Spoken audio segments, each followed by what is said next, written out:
오늘 주시는 하나님 말씀은 시편 121편 1절부터 8절까지 말씀인데요. 오늘은 한 절씩 교독하도록 하겠습니다. 제가 한 절 읽고 또 여러분들이 한 절 듣겠습니다. 시편 121편 1절부터 8절까지 말씀 교독하시겠습니다. 내가 산을 향하여 눈을 들이라. 나의 도움이 어디서 올까? 여호와께서 너를 실족하지 아니하게 하시며 너를 지키시는 이가 졸지 아니하시리로다.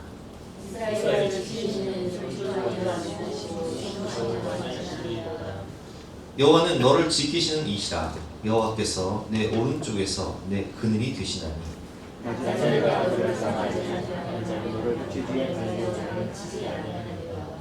여호와께서 너를 지켜 모든 환난을 면하게 하시며 또 내 영혼을 지키시리로다. 여호와께서 너의 출입을 지금부터 영원까지 지키시리로다. 아멘. 오늘은 시선과 관점의 중요성이라는 제목으로 본 말씀 의지에서 함께 은혜를 나누도록 하겠습니다. 같은 공간에서 똑같은 군 생활을 하는데 어떤 사람은 기쁨 가운데 행복하게 군 생활을 하는 사람이 있고 또 어떤 사람은 우울하고 불행하게 군 생활을 하는 사람이 있습니다. 무슨 차이일까요? 시선과 관점의 차이입니다. 제가 군대를 입대하고 22살 10월에 군대를 갔는데 좀 군대를 늦게 가다 보니까 제 친구가 군대를 제대하고 나서 저를 갔어요. 친구들은 제대를 하고 저는 간 거예요. 그러니까 군대 가니까 얼마나 다 저보다 나이 어린 아이들이 많잖아요. 그러니까 어린 친구들이 고참이 돼서 저를 막 군대용으로 갈구니까 군생활 너무 힘들어. 내가 왜 이 청춘을 2년 6개월이라는 시간을 이 군대에 갇혀서 이렇게 갈굼을 당하고 살아야 되나 생각하니까 마음이 너무 힘든 거예요. 근데 어느 날 근무를 쓰면서 고참이 저한테 그런 얘기를 하더라고요. 야, 군생활하는 게 힘들지, 억울하지. 그런데 네가 이 군대에 와 있으니까 후방에 계신 니네 부모님, 가족들이 편안히 살 수 있는 거고 또 네가 군대에 제대하고 나면 너도 편안히 살 수 있는 것은 누군가는 나라를 지켜야 되니까 우리가 그렇기 때문에 군대에 와 있는 거야. 제 시선과 관점, 마음을, 생각을 바꿔주더라고요. 그것을 깨닫고 난 후부터는 제가 정말 군생활을 피할 수 없으면 즐겨라. 피할 수 없는 고통이면 즐기는 게 낫잖아요. 즐기면서 군대를 제대하고 나서도 하도 즐기면서 했더니 우리 그 선생님들 저랑 같이 그 추암 해수욕장 갔다 왔잖아요. 뭐지 그게? 솔비치, 솔비치. 거가 우리 부대 자리였어요. 그 얼마나 좋아 자리가. 해안가 추암 해수욕장 있는데. 그래서 저는 군생활을 즐기다 왔어요. 여러분 제가 이런 말씀을 왜 드립니다. 우리가 어차피 하는 직장생활이고 어차피 하는 학교생활이라면 시선과 관점을 바꾸고 생각과 마음을 바꿀 때 마음이 기뻐지고 행복해지는 거예요. 바울이 사도행전 27장을 보면 유라굴로라는 광풍을 만나게 됩니다. 지중해에는 유라굴로라는 광풍이 있단 말이에요. 우리나라에 이제 6월, 7월 때는 태풍이 오듯이 유라굴로라는 광풍이 있단 말이에요. 근데 이 광풍을 만났을 때 똑같은 배를 타고 있습니다. 똑같은 배를 타고 있는데 이 유라굴로라는 광풍을 만나서 해도 막 낮에는 해도 안 보이고 밤에는 별도 안 보이고 14일 동안을 막 광풍 속에 시달리니까 사람들이요 구원의 여망이 없어서 아예 그냥 음식을 입에도 못 대요. 그래서 열 나흘 동안을 굶으면서 두려움과 공포 가운데 죽음의 공포 가운데 떨고 있습니다. 근데 그때 한 사람만은 달라요. 그게 누구냐? 사도 바울. 사도 바울은 두려움 가운데 떨면서 음식을 못 먹고 있는 276명의 사람들에게 이렇게 말을 합니다. 여러분, 하나님의 사자가 어젯밤에 내 곁에 서서 이렇게 말씀하셨습니다. 내가 반드시 로마의 그 가이사, 로마의 왕 앞에 서야 하겠고 또 이 배에 속한 사람들을 다 너에게 주었노니. 여러분, 그러므로 안심하십시오. 나는 내게 말씀하신 하나님 말씀하신 그대로 되리라고 나는 믿습니다. 이렇게 선포하고 그 사람들을 다 불러온 거예요. 그리고 축도하고 음식을 먹으라고 해요. 기도해줘요. 그리고 그 배는 마침내 멜리데 섬에 도착을 해서 다 구원을 받습니다. 여러분, 같은 배를 타고 있어요. 똑같은 상황이에요. 그런데 한 사람만 시선과 마음, 생각이 달랐어요. 관점이 달랐어요. 무엇을 바라봅니까? 여러분, 우리가 무엇을 바라보며 어떤 시선과 관점으로 살아가는가가 우리의 미래를 결정하는 것입니다. 그래서 오늘은 시선과 관점의 중요성이라는 제목으로 본 말씀을 지해서 함께 은혜를 나눌 텐데요. 첫 번째로 우리는 믿음의 관점으로 하나님을 바라보세요.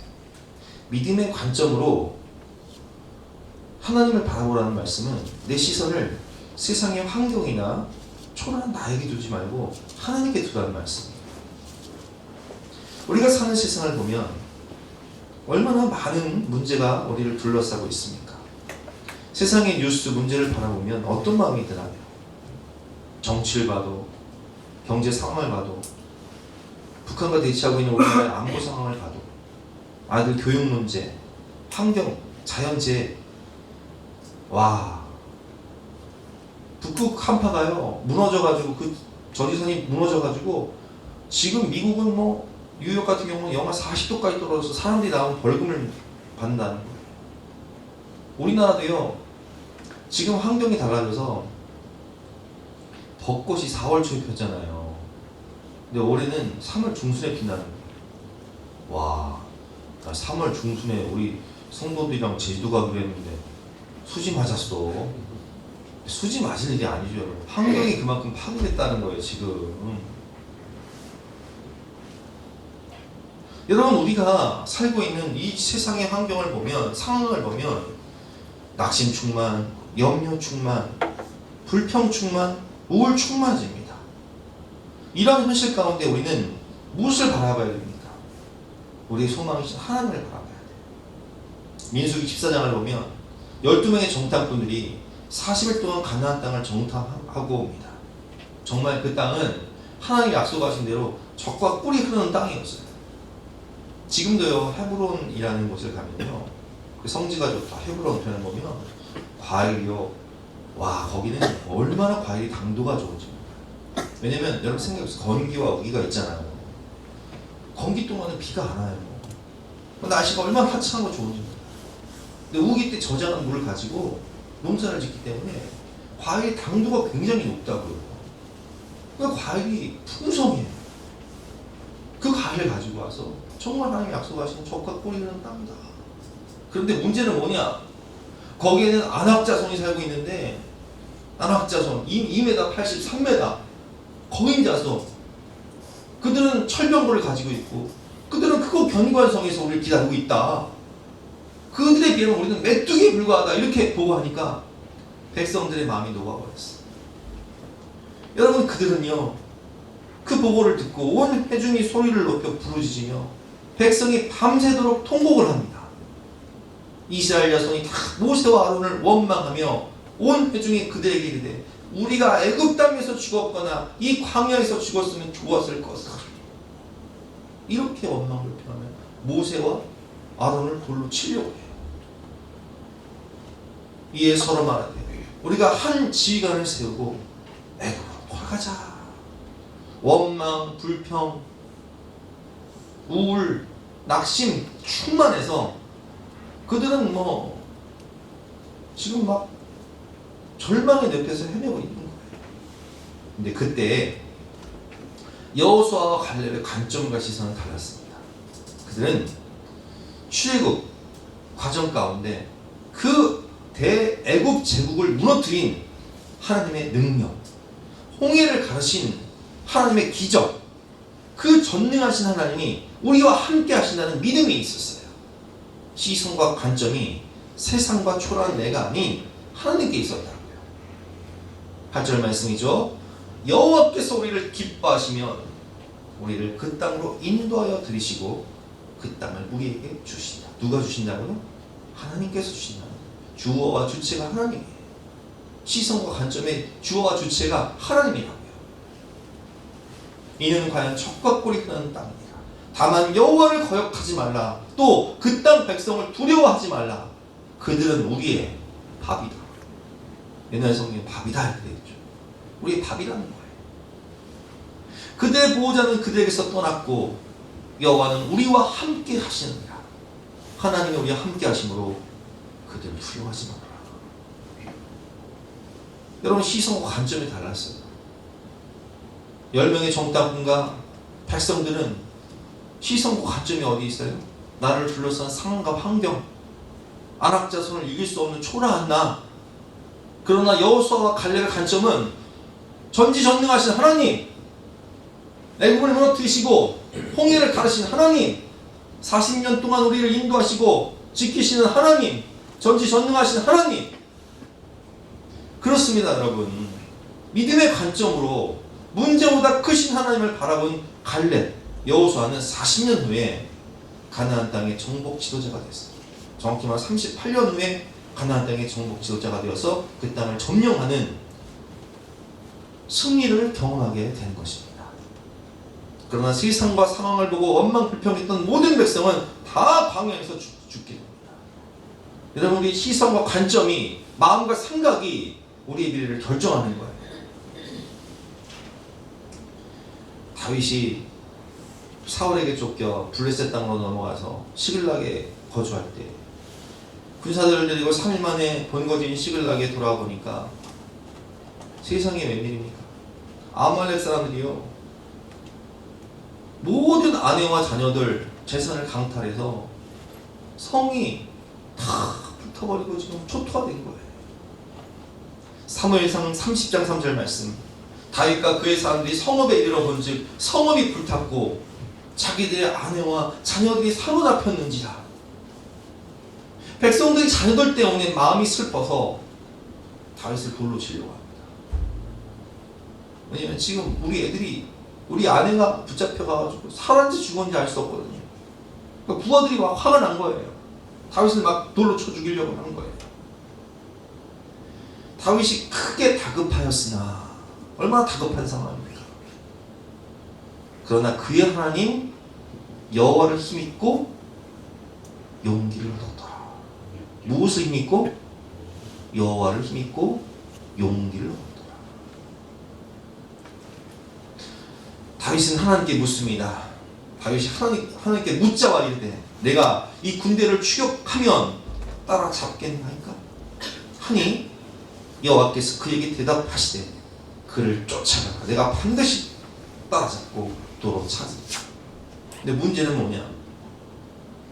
시글락에서 동쪽, 서쪽, 남쪽, 북쪽 어디로 가야 될지 몰라. 도대체 어떤 사람들이 우리 본거지를 기습을 내서 아내와 자녀들을 붙잡아가는지 알 수가 없어요. 그러나 하나님의 말씀을 붙잡고 그는 추격하기 시작합니다. 그러다가 11절 말씀에 보니까 무리가 들에서 애굽 사람 하나를 만나매 그를 다윗에게 데려가 떡을 주어 먹게 하며 물을 마시게 하는데, 아니 추격하다가 들판에서 한 사람이 쓰러져 있는 거예요. 애굽 소년이에요. 그래서 이 소년을요 그냥 지나쳐가지 않고 이 사람에게, 쓰러져 있는 사람에게요 떡을 주고 물을 마시게 하고 묻는 거예요. 아니 어쩌다 이렇게 됐냐? 저는 애굽 소년이었는데 아말렉 사람들이 저를 포로로 잡아서 노예로 저를 삼다가 제가 병드니까 이렇게 저를 버렸습니다. 근데 그 아말렉 사람들이 누구냐? 바로 다윗이 살던 그 시글락을 침략한 사람들이었어요. 다윗은 이 소년을 통해서 그들의 정보를 알게 되죠. 그럼 네가 우리를 그 아말렉 사람들의 본거지로 인도해 줄 수 있느냐? 아, 당신들이 나를 살려주셨는데 제가 그거 못하겠습니까? 제가 인도하겠습니다. 가요. 16절 말씀, 그가 다윗을 인도하여 내려가니 그들이 온 땅에 편만하여 블레셋 사람들의 땅과 유다 땅에서 크게 약탈하였으므로 말미암아 먹고 마시며 춤추며 잔치가 벌어진 거예요. 막 얼마나 많은 전리품들을 가져왔겠어요. 노예를 끌고 왔겠어요. 다윗이 새벽부터 이튿날 저녁 때까지 그들을 치매 낙타를 타고 도망한 소년 400명 외에는 피한 사람이 없었더라.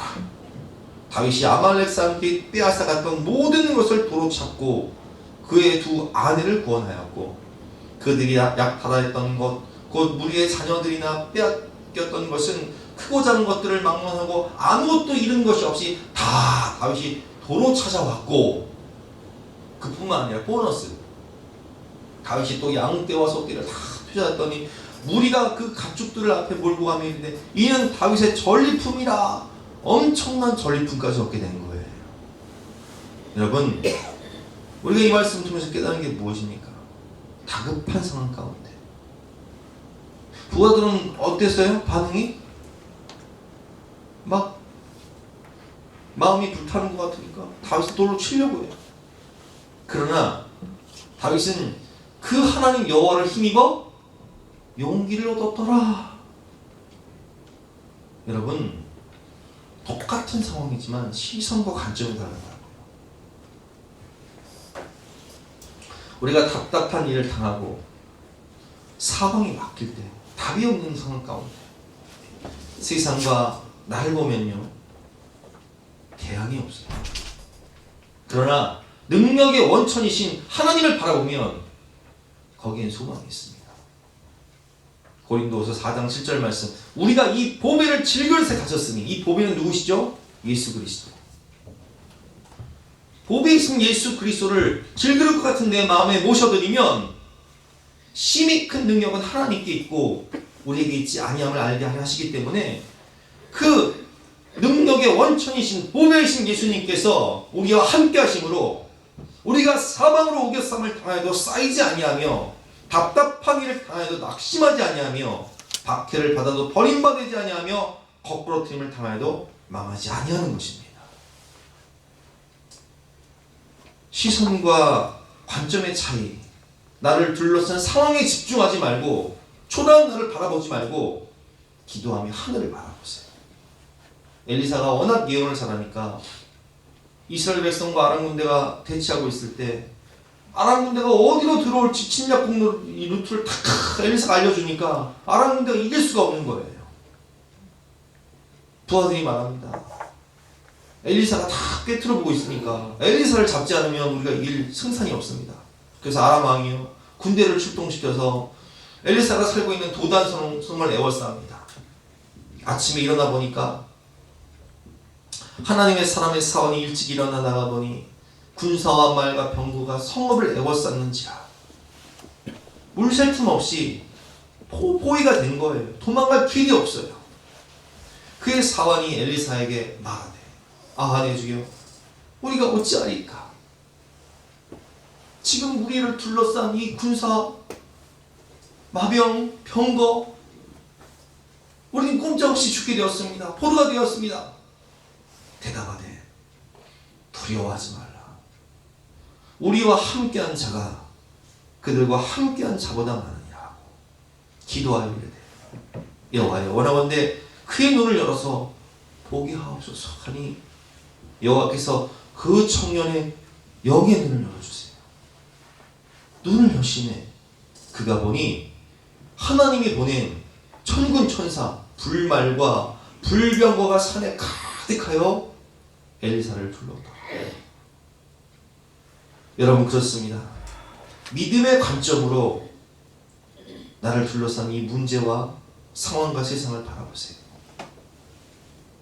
믿음의 시선으로 바라보면 나를 둘러싼 이 아람 군대보다 하나님이 보내신 천군 천사 문제보다 크신 하나님 그것이 보이는 거예요.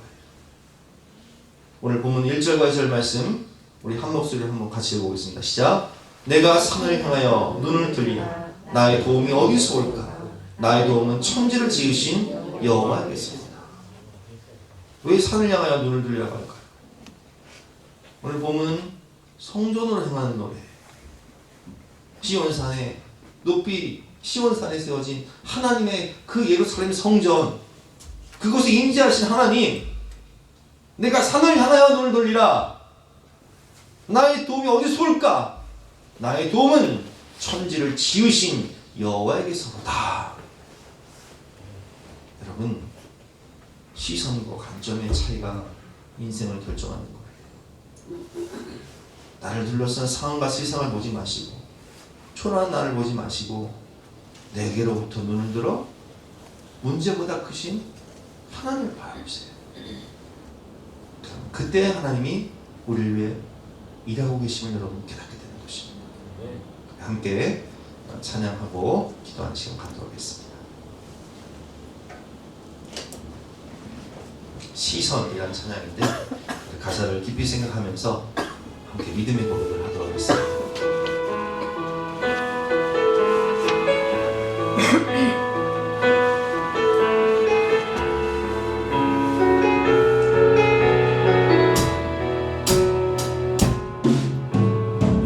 내게로부터 눈을 들어 주를 보기 시작할 때 주의 일을 보겠네. 내 작은 마음 돌이키사 하늘을 꿈꾸게 하네. 주님을 볼 때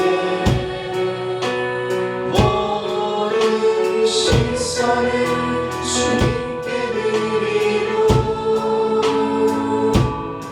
살아계신 하나님을 느낄 때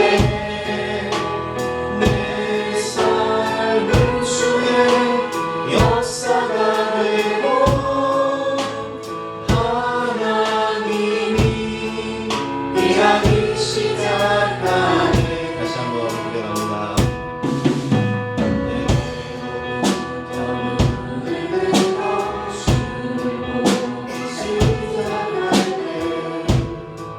주의 일을 보겠네. 내 작은 마음 돌이키사 하늘에 구해 하네. 주님을 볼 때 모든 시선을 주님께 드리고 선명하신 하나님을 느낄 때 세상은 주의 나라가 되고 하나님이 일하기 시작하네. 모든 시선을 모든 시선을 주님께 드리고 살아계신 하나님을 느낄 때 세상은 주의 나라가 되고 하나님이 일하기 시작하네. 다시 함께 기도하며 믿음으로 나가시겠습니다.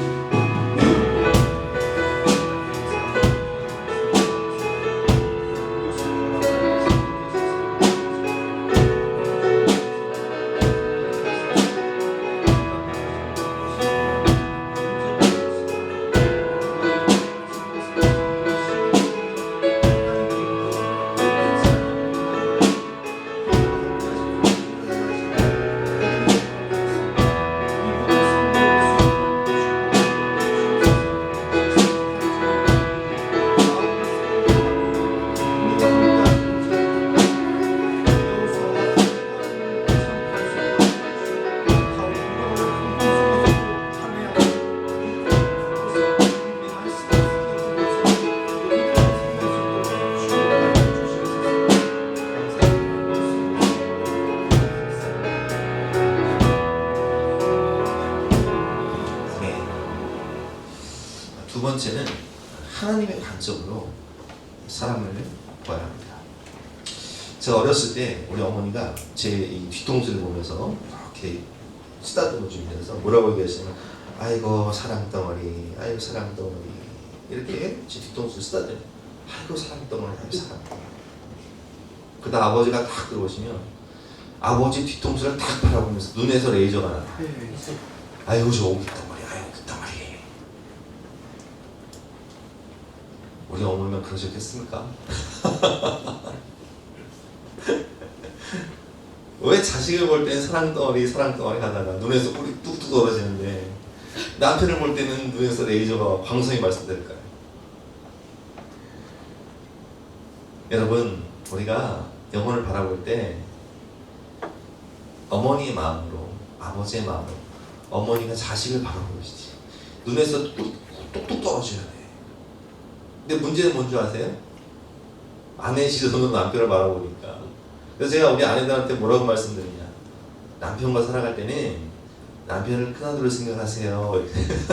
남편을 큰아들로 생각하세요. 이렇게 제가 가르칩니다.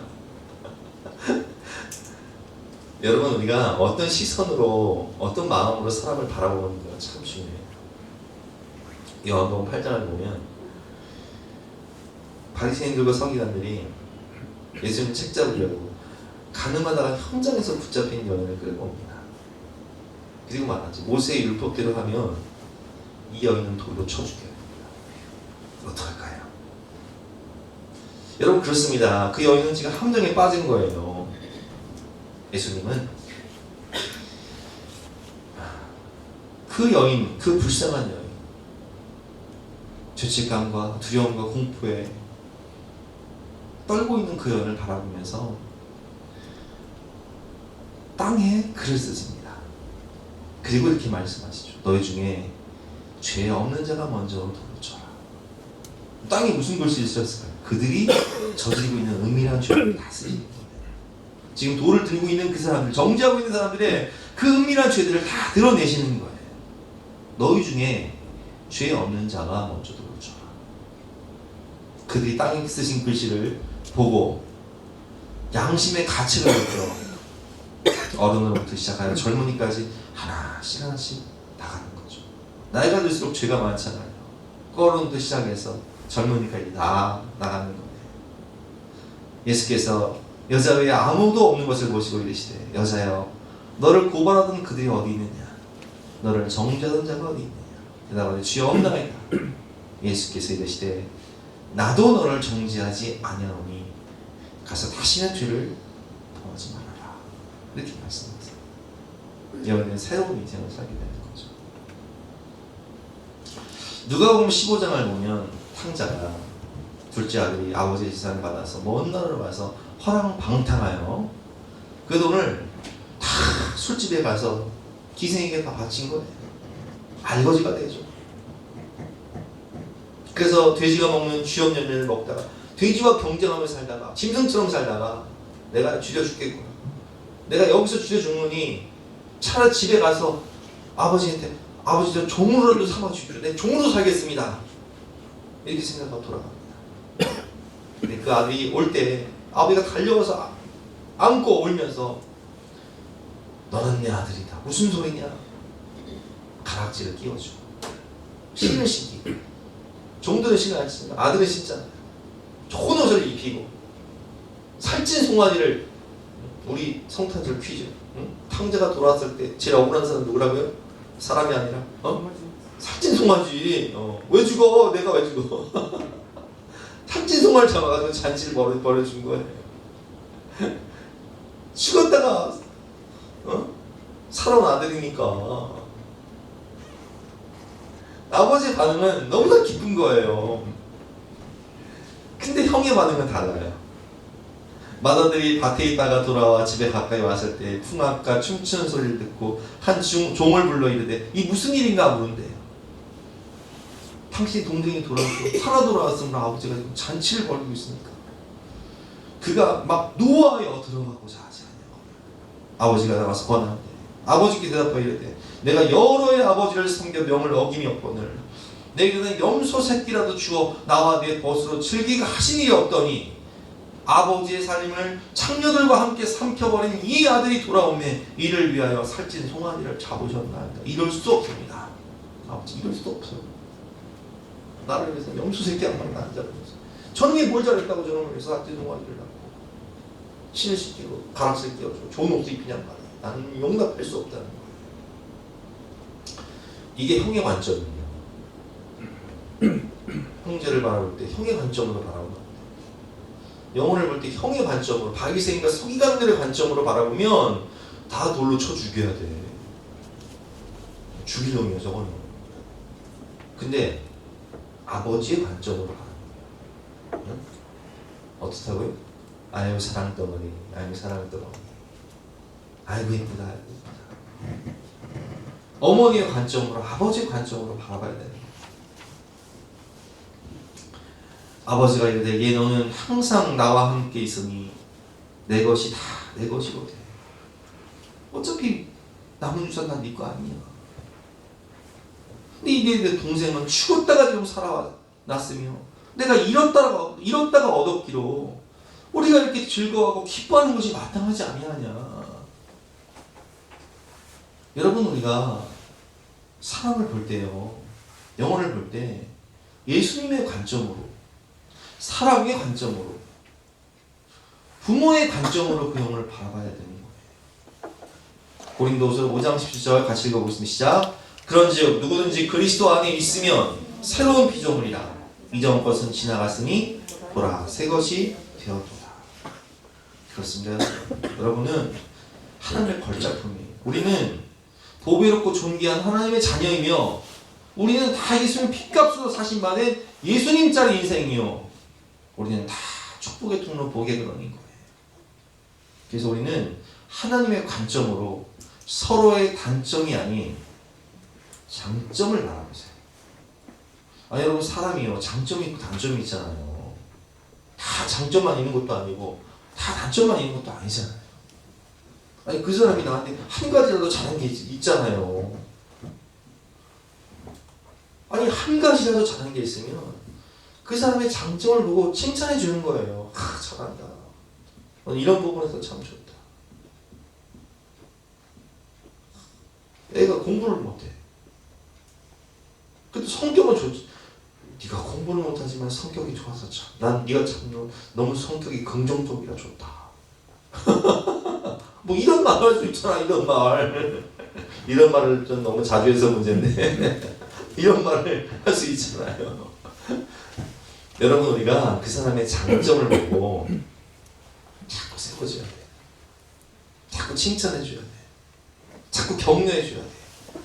그러면요, 그런 칭찬, 그런 사랑을 받은 사람은요, 자꾸 그런 사람이 되어져 가는 거예요. 근데 10가지를 잘하는데 한 가지를 못해. 그 한 가지만 지적하면서 자꾸 막 사람을 짓누르면요, 사람이 짓눌려서요, 잘하던 것조차 못해.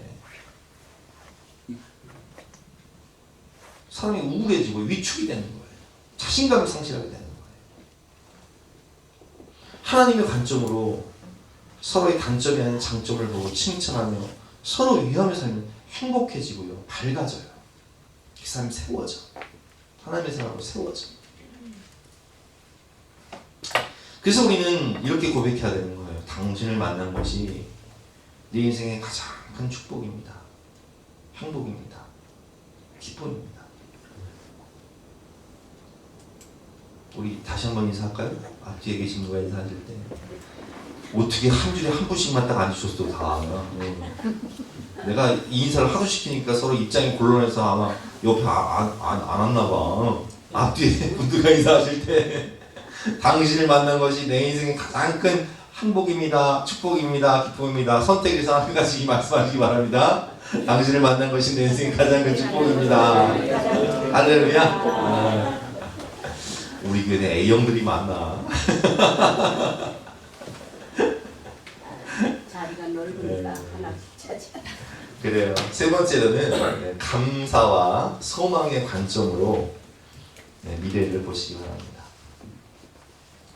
내 계획이 실패하고 내 뜻대로 되지 않을 때가 있어요. 열심히 사는데 내 계획은 실패하고 내 뜻대로 되지 않고 때로는 억울한 일을 당하고 슬프고 외롭고 우울할 때, 다니엘서 6장 10절 말씀을 보면 다니엘이 얘기를 했죠.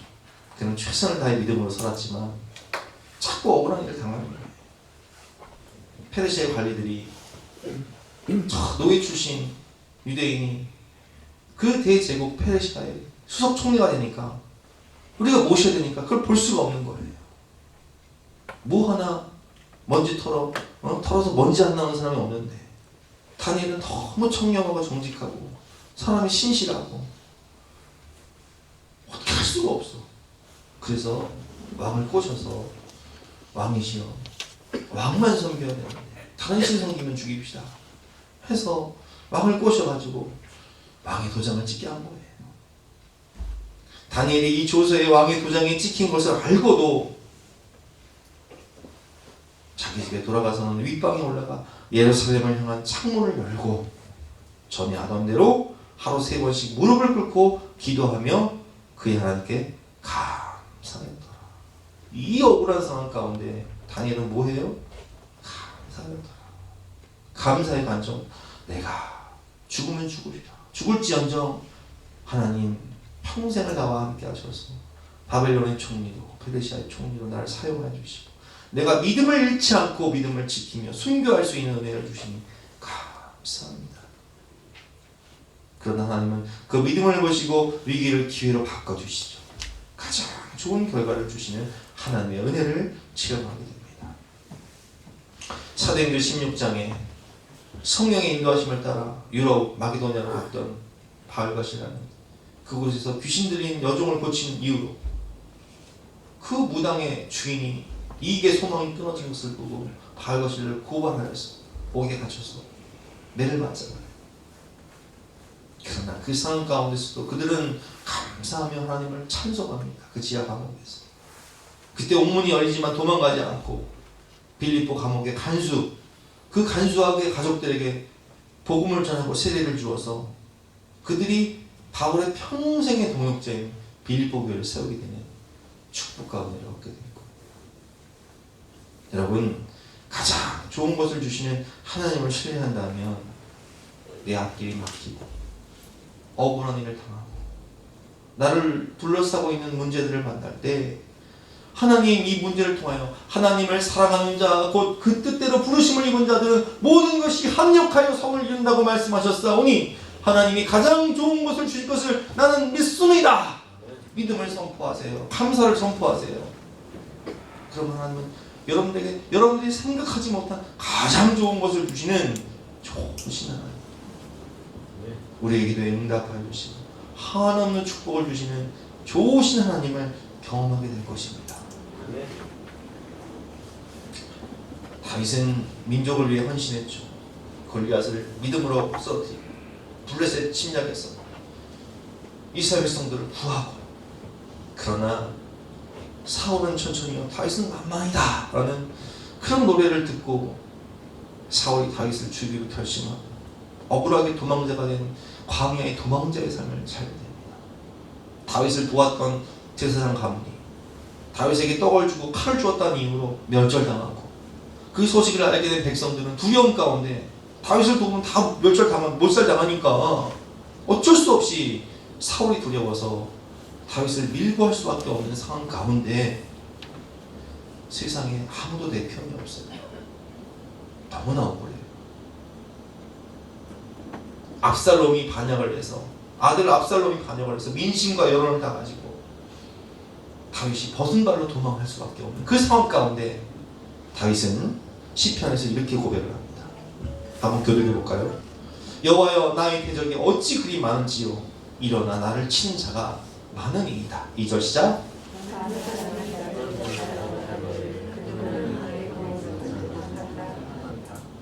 여호와여 주는 나의 방패시요 나의 영광이시요 나의 머리를 드시는 자이시니이다.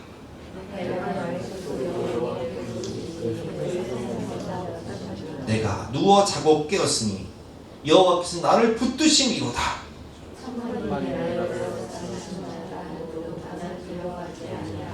와, 6절 말씀이 너무 은혜가 돼요. 천만인이 1000명이 아니라 1000만이 나를 둘러싸 애워싸 진친다 하여도 나는 두려워하지 않는다. 왜? 하나님이 나와 함께 하시기 때문에. 여호와여 주는 나의 방패시요 나의 영광이시요 나의 머리를 드시는 자이시니이다. 내 계획이 실패하고 내 뜻대로 되지 않는 세상, 내 편이 없는 것 같은 현실 속에서 우리는 영원한 내 편이신 하나님, 나와 함께 하시는 하나님을 바라봐야 되는 거예요. 웰컴 투 삼다리라는 드라마 보셨어요? 드라마 조삼다리가 사진작가인데 억울하게 부하 직원이 갑질, 폭로를, 자살 시도를 해요. 그래서요 다 읽고 억울하게 기자들을 피해서 고향 제주 삼다리로 갑니다. 그러나 그곳에서 자신을 믿어주는 가족들, 친구들, 동네 사람들 통해서 위로를 얻고 그들의 도움을 통해서 그 억울함이 다 밝혀져서 다시금 일어설 수 있는 오뚜기 인생이 되는데, 그 드라마의 메시지가 뭐냐? 내 편이 있으면, 영원한 내 편, 가족, 친구, 동네 사람, 내 편이 있으면 어떤 고난과 시련이, 억울함이 몰려와도 이길 수 있다는 거예요. 근데 여러분, 우리에게는 영원한 내 편이 계십니다. 그분이 누구십니까? 우리 하나님. 다윗에게는 영원한 내 편이 있었어요. 백성들이 다 등 돌리고 밀고 하고 신고하고, 심지어는 아들 압살롬까지 배반을 해서 맨발로 갈 수밖에 없는 상황 가운데 천만인이 나를 에워싸 진친다 할지라도 나는 두려워하지 않는다. 왜? 하나님이 나의 반석이시고 하나님이 나의 소망이시니까, 하나님이 영원한 내 편이시니까.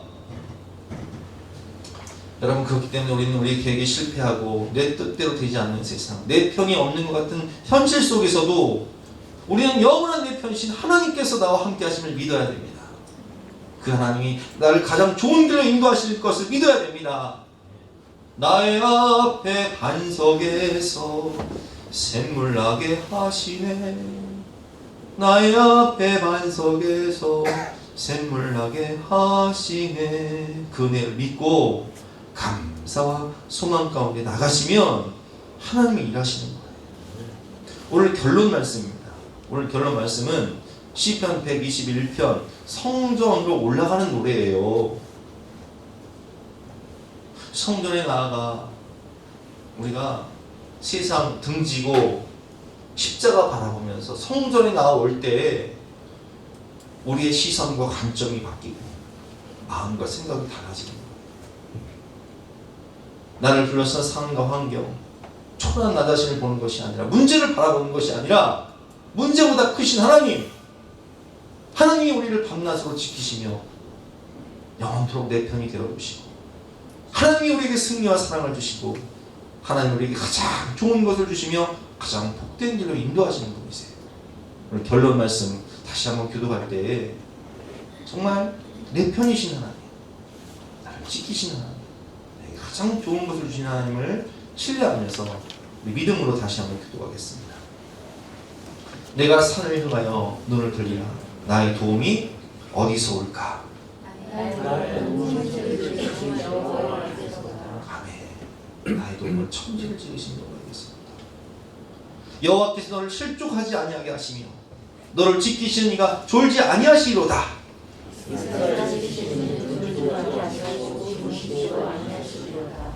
여호와는 너를 지키시는 이시라. 여호와께서 내 오른쪽에서 내 그늘이 되시나니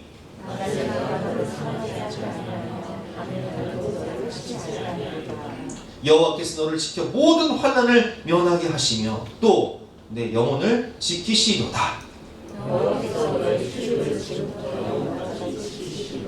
아멘. 아멘.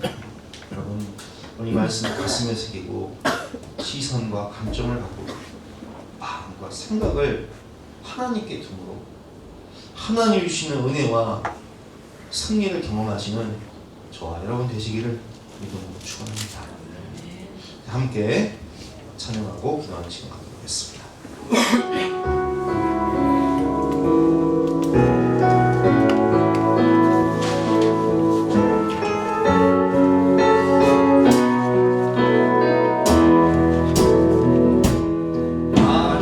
하나님은 너를 지키시는 자, 너의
하나님께서 나와 함께 하시는 내 힘이 되어주시고 일하시는 경험하게 될 것입니다. 우리 주여 한번 외치고 간절한 마음으로 기도합니다.